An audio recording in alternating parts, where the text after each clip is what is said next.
Top quality और consistent performance के लिए सिर्फ सिल्वर पंप्स एंड मोटर्स, नाम याद रखना। केंद्रीय गृहमंत्री अमित शाहे गांधीनगर खातेना 473 करोड़ રૂપિયાના વિકાસ કાર્યનું ખાતમુહૂર્ત અને લોકાર્પણ કર્યું। કેન્દ્રીય ગૃહમંત્રી અમિત શાહની સાથે ગૃહ રાજ્યમંત્રી હર્ષ સંઘવી પણ ઉપસ્થિત રહ્યા। સેક્ટર 30 ખાતે બગીચાનું લોકાર્પણ અને વૃક્ષારોપણ કરવામાં આવ્યું। 2 દિવસમાં 919 કરોડ રૂપિયાના કામોનું લોકાર્પણ કરવામાં આવ્યું છે। અમિત શાહે કહ્યું કે મેં આંકડા જોયા નથી, પણ સમગ્ર દેશમાં વિકાસની દ્રષ્ટિએ આપણો નંબર 1 આવતો હશે। વધુમાં અમિત શાહ બોલ્યા કે 6 વર્ષમાં એક પણ કામ મંજૂર ન થયું હોય તેમ બન્યું નથી। 2036માં ઓલિમ્પિક રમાડવાનો પીએમ મોદીનો સંકલ્પ છે, જેને લીધે ગાંધીનગર અને અમદાવાદના વિકાસને નવી દિશા મળશે।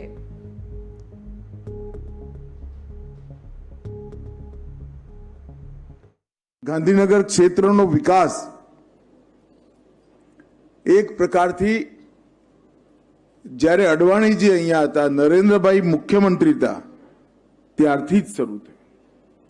અને આજ ગાંધીનગરને ધ્યાનથી જોઈએ તો ગિફ્ટ સિટી ગાંધીનગરમાં अब मेट्रोए आई गई, FSL यूनिवर्सिटी गांधीनगर में, रक्षा शक्ति यूनिवर्सिटी गांधीनगर में, पेट्रोलियम यूनिवर्सिटी है गांधीनगर में, महात्मा मंदिर है गांधीनगर में, अने भारत में सौथी पहला रेलवे स्टेशन पर 5 स्टार 7 स्टार होटल पण गांधीनगर।